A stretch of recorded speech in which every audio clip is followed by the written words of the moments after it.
اپنی حوث، اپنی شہرت، اپنا عیش سب سے زیادہ عزیز ہے. یہ اسلام کے نہیں صرف بلکہ پوری انسانیت کے دشمن ہیں. اور انسانیت کے دشمن جانتے ہیں جب تک لوگوں کو مسائل میں گرفتار نہیں کرو گے اس وقت تک ان کی عزت سے، ان کے خون سے، ان کی جان سے ہولی نہیں کھیلی جا سکتی. اللہ اکبر. اتنے مسائل ہیں کہ اگر مسائل کا تذکرہ کیا جائے تو اس کے حل پر کوئی گفتگو نہیں ہو سکتی. لیکن آج مجھے جو حکم ہے عصر جدید کے یا دور جدید کے جو ہے 3 اہم مسائل پر گفتگو کرنا ہے اور ساتھ ہی اس کا حل بھی آپ کی خدمت میں پیش کرنا ہے. میرے پیارے آقا صلی اللہ علیہ وسلم کے پیارے دیوانوں، جب بھی دنیا کو تباہ کرنے کا پلان بنتا ہے مسائل میں گرفتار کرتے ہیں. آپ دیکھیں ہلاکو اور چنگیز خان کا دور سوشل میڈیا کا دور تو نہیں تھا، الیکٹرانک اور پرنٹ میڈیا کا اس طرح کا دور بھی نہیں تھا. لیکن جب انہوں نے لوگوں کے خون سے ہولی کھیلنا چاہی تو پہلے ماحول ایسا تیار کیا گیا کہ لوگ مسائل کا شکار ہوئے، اس کے بعد لوگوں کو تباہ کر دیا گیا. اور اب بھی حالات جو ہے اللہ اکبر اب تو بہت تیز رفتاری کے ساتھ گندگی پھیل رہی ہے. کیا مسائل ہیں؟ بہت سے مسائل ہیں لیکن 3 پر گفتگو کرنا ہے. نمبر 1 سب سے بڑا مسئلہ اللہ اکبر اس وقت کسی ایک ملک کا نہیں، کسی ایک ریاست کا نہیں، کسی ایک خطے کا نہیں، کسی ایک قبیلے کا نہیں، بلکہ اللہ اکبر پوری دنیا کا مسئلہ یہ ہے. آج پوری دنیا کو غربت کے دلدل میں ڈھکیلنے کی کوشش کی جا رہی ہے. اس لیے کہ دنیا جانتی ہے جب تک لوگوں کو خرید نہیں کریں گے ان کی آبرو نہیں خرید سکتے، ان کا ایمان نہیں خرید سکتے، ان کا عقیدہ نہیں خرید سکتے. میرے پیارے آقا صلی اللہ علیہ وسلم کے پیارے دیوانوں، اس لیے بڑی تیزی کے ساتھ الگ الگ نام پر، کبھی بیماریوں کے نام پر، کبھی وباؤں کے نام پر، کبھی جنگوں کے نام پر، کبھی کسی نام پر لوگوں کو غربت کی چکی میں پیسنے کی کوشش کی جا رہی ہے. یاد رکھیے اسلام غربت کو بری نظر سے نہیں دیکھتا بلکہ اسلام اس غربت کو اچھی نظر سے دیکھتا ہے جس غربت کے اندر شکر ہو، جس غربت کے اندر پاک دامنی ہو، جس غربت کے اندر استقامت ہو، جس غربت کے اندر اللہ اکبر اپنے ایمان اور عقیدے کی حفاظت ہو. اگر غربت ایسی ہے تو اسلام جو ہے اللہ اکبر ایسی غربت کی یہ شان بیان کرتا ہے. اللہ کے رسول صلی اللہ علیہ وسلم نے فرمایا دنیا کے مالداروں سے 500 سال پہلے اللہ غریبوں کو جنت عطا فرمائے گا. ایک حدیث پاک کا مفہوم ہے قیامت کے دن ان لوگوں کو بادشاہ کی حیثیت دی جائے گی بلکہ جنت کا بادشاہ قرار دیا گیا ہے جو غربت کے اندر شکر سے کام لیتے ہیں، پاک دامنی سے کام لیتے ہیں، نگاہوں کے اندر تقدس ہوتا ہے، رب تبارک و تعالیٰ کا شکوہ نہیں کرتے. مگر یاد رکھیں اب کوئی غربت کی اس فضیلت کو سن کر یہ نہ سوچے کہ پھر ہمیں تو غریب ہی رہنا ہے. جیسے کہ ہمارے یہاں کچھ تنظیمیں نماز کے نام پر شروع ہوئی 1857 کے بعد انگریز کی پیدا کی ہوئی نوزائیدہ جماعتوں نے الگ الگ انداز سے مسلمانوں کو گمراہ کرنا شروع کیا کہ جب رسول اللہ غریب تھے تو مسلمانوں کو مالداری سے کیا کام، جب سیدہ فاطمہ کے گھر چولہا نہیں جلتا تھا تو پھر یہ کیا وہ کیا.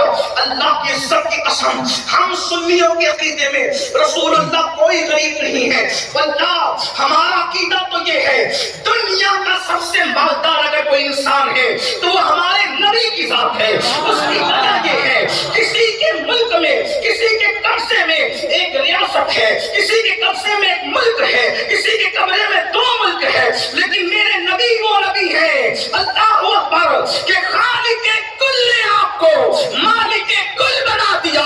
دونوں جہاں ہے آپ کے قبضہ و اختیار میں. اللہ کی نعمتیں جو تقسیم ہوتی ہے نعمتیں خدا کی ہے اور تقسیم کرنے والے ہاتھ مصطفیٰ جان رحمت میں ہے. اسی لیے میرے آقا نے فرمایا واللہ یعطی انما انا قاسم، اللہ مجھے عطا کرتا ہے اور میں تقسیم کرتا ہوں. اسی کو میرے آقا کہتے ہیں کون دیتا ہے دینے کو نہ چاہیے، دینے والا ہے سچا ہمارا نبی. میرے کریم سے کر قطرہ کسی نے مانگا دریا بہا دیے ہیں، دربے بہا دیے ہیں. پیٹ پہ پتھر باندھنا اختیاری تھا، میرے آقا نے پیٹ پہ پتھر بھی باندھے اور بکری کا گوشت بھی کھایا تاکہ وہ رسول نہ صرف غریبوں کے تھے نہ صرف مالداروں کے تھے. فاقہ اس لیے کیا کہ اگر فاقے کی نوبت آئے تو میری سنت سمجھ کر کے فاقہ کر لینا اور جب اللہ عطا کرے تو میری سنت سمجھ کر گوشت بھی کھا لے گا. میرے امام کہتے ہیں آسمان خان، زمین خان، زمانہ مہمان، صاحب خانہ لقب کس کا ہے؟ تیرا تیرا. تو یاد رکھیں، لوگ کہتے ہیں کہ جب غربت اسلام کا مقدر ہے، وہ غربت اسلام کا کوئی مقدر نہیں. سب سے زیادہ اگر مدینہ منورہ میں کسی کے پاس زمین تھی تو اللہ کے رسول علیہ السلام کی زمین تھی. آپ جا کر سیرت پڑھیں، حضور علیہ السلام نے پیون کا لباس بھی پہنا اور کبھی کبھی 27 اونٹ کی قیمت دے کر ایک جبہ بھی خریدا. اس کا مطلب یہ ہے کہ پیون کا اس لیے پہنا کہ اگر غربت آ جائے تو تیرے پیون پر رسول اللہ نے اپنی سنت کا پردہ ڈال دیا ہے. یہ مطلب نہیں کہ کوئی محفل میں پیون والا پہن کر کے آئے گا تو لوگ اس کی غربت کا مذاق اڑائیں گے، بلکہ اللہ کے رسول نے پیون والا پہن کر غریبوں کے لیے سنت بنا دی. اور اگر کوئی قیمتی پہن کے آئے گا تو کوئی اس کو مغرور نہ کہے. 27 اونٹ دے کر کے جبہ خرید کر قیمتی پہننا بھی اپنی امت کے لیے سنت بنا دیا. سبحان اللہ، سبحان اللہ. تو اب غربت مسلط کی جا رہی ہے، اور غربت اللہ کے رسول علیہ السلام فرماتے ہیں کبھی کبھی انسان کو کفر تک لے جاتی ہے. غربت کی وجہ سے لوگ کفر تک بک دیتے ہیں. یہ لوجوں میں بکنے والی بچیاں، ارتداد کا فتنہ، ایمان پر منڈلاتے ہوئے خطرات، اس میں سب سے بڑی وجہ ایک غربت کی ہے. غربت کی چکی میں لوگ پس رہے ہیں. اس لیے میں بہت طویل میں عرض کر چکا ہوں کہ اصل کا وقت قریب ہے، جلدی سے اپنی گفتگو کو شارٹ کر کے مکمل کرنا ہے. غربت کی چکی میں لوگ پس رہے ہیں. ایمان خطرے میں، عقیدہ خطرے میں، عزت خطرے میں، آبرو خطرے میں، جان خطرے میں. امام سفیان ثوری رضی اللہ تعالیٰ فرماتے ہیں اپنی تجوریوں سے مال نکال کر بازاروں میں لگاؤ. تجوریوں میں مال رکھنے کی بجائے مارکیٹ میں لگاؤ، کیونکہ آدمی مالدار نہیں ہوگا تو زکوٰۃ کیسے دے گا؟ مالدار نہیں ہوگا تو مسجدیں کیسے بنے گی؟ کبھی کبھی لوگ مالداروں کی اتنی مذمت کرتے ہیں کہ ایسا لگتا ہے کہ انسان کو صرف 2 چادروں پہ زندگی گزارنا چاہیے. ایسا نہیں ہے. آپ سے فیصلہ کرنا چاہتا ہوں، اگر بلال حبشی جیسی ہستی نے مال کی قلت کی وجہ سے عشق مصطفیٰ کی بنیاد پر اگر جنت کا مژدہ سنا ہے تو عثمان غنی جیسے مالدار نے اپنے مال کی بنیاد پر رسول اللہ سے 2 مرتبہ جنت خریدنے کا شرف حاصل کیا.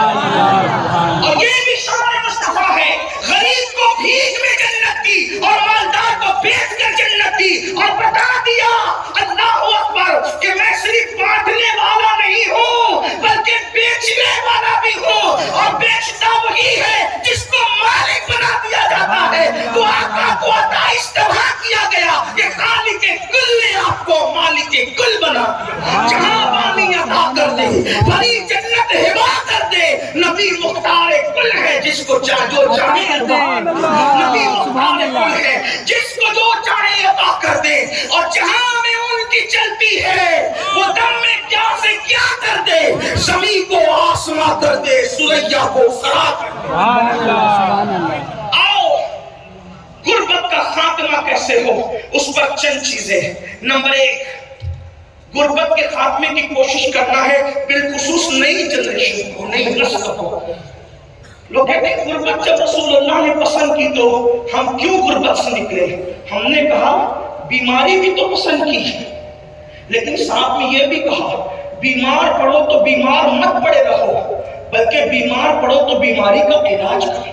بیماری آ جائے شکر کرو، شکوہ نہ کرو، علاج کرو. ایسی غربت آ جائے شکوہ نہ کرو، اس کا علاج کرو. غربت کا علاج کیا ہے؟ نمبر 1، مسلمان تجارت کی طرف توجہ دیں.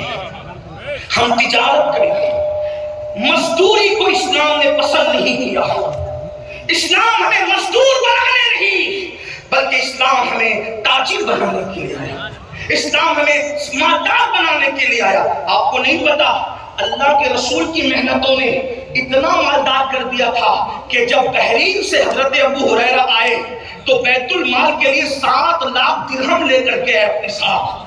تو حضرت ابو ہریرہ کو فاروق اعظم نے ہنس کے کہا، ہنس کر کے کہا کہ ان کی طبیعت میں کچھ بھولا پن تھا، تو ہنس کر کے کہا کہ ابو ہریرہ تو کہتا ہے 7 لاکھ درہم لایا ہے تو تجھے گنتی بھی آتی ہے؟ تو آپ نے غصے میں کہا جذبات کے اندر 1 لاکھ 1 لاکھ 1 لاکھ 1 لاکھ 1 لاکھ 1 لاکھ 1 لاکھ بتا کیوں کروں گا؟ اگر 7 ہوا تو کم اتنی لایا۔ سبحان اللہ۔ ابو ہریرہ کیسی ہستی۔ اس کے بعد فاروق اعظم نے اس کے بعد اللہ اکبر شہریوں کو پینشن کا سسٹم شروع کیا، وظیفے کا سسٹم شروع کیا۔ یہ آج یورپ کے اندر لوگوں کو وظیفے دیے جاتے ہیں، یہ کسی کی اپنی ذاتی کمال کی بات نہیں ہے۔ اگر شہروں میں وظیفے تقسیم ہوتے ہیں تو اس میں سب سے پہلے شروع کرنے والی ہستی عمر ابن خطاب کی ہستی ہے۔ سبحان اللہ۔ ایک بات اور مجھے یہاں بڑی خوبصورت یاد آئی، جب وظیفے تقسیم ہونے لگے تو آپ نے ذمہ داری دی چند اصحاب کو کہ لسٹ بناؤ تاکہ مرتبے کے مطابق لوگوں کو وظیفہ دیا جائے۔ تو لوگوں نے پہلے بدری پھر احد کے اسی طریقے سے ترتیب وار جو ہے وہ بنایا۔ فاروق اعظم نے دیکھ کے کہا یہ لسٹ نہیں ہے، پھر فرمایا اوپر ان کا نام لکھو جو رسول اللہ کے خاندان کے سب سے زیادہ قریب ہیں۔ سبحان اللہ۔ پہلے اہل بیت کے نام لکھوائے اور فرمایا جس کا رشتہ نبی سے جتنا قریب ہے اس کو اتنا زیادہ حصہ دیا جائے گا، اور ازواج مطہرات کو سابقون الاولون مجاہدین کے برابر وظیفہ عطا کر کے بتایا کہ صحابہ وہ تھے جن کے دلوں میں اہل بیت سے نفرت نہیں تھی، بلکہ صحابہ تو تھے وہ جنہوں نے سب سے زیادہ اہل بیت سے محبت کی ہے، اور اہل بیت سے جتنی محبت اصحاب مصطفیٰ نے کی ہے 14ویں صدی میں کوئی اس کا تصور نہیں کر سکتا۔ فاروق اعظم رضی اللہ تعالیٰ عشق رسول تھا، آپ نے پہلے اب اپنے آقا کی اہل بیت کو سامنے رکھا۔ بہرحال تو میں عرض یہ کر رہا تھا، پہلے نمبر پر مسلمان تجارت کو فروغ دیں، تجارت کریں۔ اگر چنے ہی بیچنے پڑیں یہ بھی تجارت ہے، بزنس چنے ہی بیچنے پڑیں، بلکہ یہاں تک اللہ اکبر اگر کسی کو مارکیٹ میں ذلت کی جگہ کھڑے رہنا پڑے تو اللہ کے رسول علیہ السلام فرماتے ہیں کہ جو رزق حلال کے لیے ذلت کی جگہ کھڑا رہے گا اللہ تبارک و تعالیٰ اس کو آخرت کی عزتوں سے نوازے گا۔ اس لیے پاکٹ مار نہ بنو، چیٹر نہ بنو، چور نہ بنو، سود خور نہ بنو، کسی کے مال کو ہڑپ کرنے والے نہ بنو، حلال تجارت کرو، حلال۔ اور سن لو تاجر لوگ کہتے ہیں مولانا آپ لوگ تو دیندار ہیں، ہم لوگ تو دنیا دار ہیں۔ میرے بھائی تو کوئی دنیا دار نہیں ہے۔ اگر تو اپنے بال بچوں کو محتاجی سے بچانے کے لیے حلال تجارت کر رہا ہے تو کوئی دنیا دار نہیں ہے۔ مصلح پہ نفل کر پڑھنے والے کو اتنا اجر نہیں ملتا جتنا رزق حلال کمانے والے کو اللہ اجر عطا فرماتا ہے۔ امام غزالی لکھتے ہیں کہ جب کوئی بندہ تھک کر اپنے گھر پہ واپس آتا ہے حلال روزی کما کر تو اس کے پسینے کی وجہ سے اللہ اس کے تھکن کی بنیاد پر اس کے گناہوں کی مغفرت فرما دیتا ہے۔ واقعہ بیان کرنا مقصود نہیں، آپ نے سنا ہوگا ایک لکڑہارے کے ہاتھ لکڑیاں کاٹتے ہوئے سخت ہو گئے، اللہ کے رسول نے ان ہاتھوں کو چوم لیا۔ نماز کی اہمیت اپنی جگہ ہے لیکن بحیثیت نمازی حضور نے کسی کے ہاتھ نہیں چومے، بحیثیت صائم روزے دار حضور نے کسی کے ہاتھ نہیں چومے، بحیثیت مجاہد حضور نے کسی مجاہد کے ہاتھ نہیں چومے، لیکن رزق حلال کمانے میں جس کے ہاتھ سخت ہو گئے تھے حضور علیہ السلام نے ان کے ہاتھوں کو چھو کر محبت کا اظہار فرمایا اور بتا دیا گیا جو ہاتھ حلال کمانے میں سخت ہو جاتے ہیں اللہ اس پر جہنم کی آگ کو حرام فرما دیتا ہے۔ اس لیے تجارت کو فروغ دو۔ لیکن آج کے لڑکے تو واٹس ایپ پہ لگے ہوئے ہیں، فیس بک پہ لگے ہوئے ہیں، موبائل پہ لگے ہوئے ہیں، لڑکیوں میں لگے ہوئے ہیں، برائیوں میں لگے ہوئے ہیں۔ کیسے تجارت کریں گے؟ ساری دنیا صبح اٹھتی ہے اور ہمارے جوان رات کے 3 بجے تک سوتے ہیں اور 12 بجے 1 بجے جب ساری دنیا کا آدھا کام ہو چکا ہوتا ہے اس وقت وہ بیدار ہوتے ہیں۔ فضول نہ بنو، فالتو نہ بنو، تجارت کرو، تجارت میں برکت ہے۔ لوگ کہتے ہیں تجارت کیا کریں؟ میں نے کہا جب ملک شام کی منڈی میں صاحب معراج آمنہ کا لال بحیثیت تاجر کھڑے ہو سکتے ہیں تو ہماری کیا حیثیت ہے، ہماری کیا اوقات ہے؟ گھر پہ بیٹھ کر نرم گدوں پر بیکار نہ بنو، تجارت کرو، بلکہ اللہ کے رسول علیہ السلام نے فرمایا سچا تاجر انبیاء، صدیقین اور شہداء کے ساتھ جنت میں داخل کیا جائے گا۔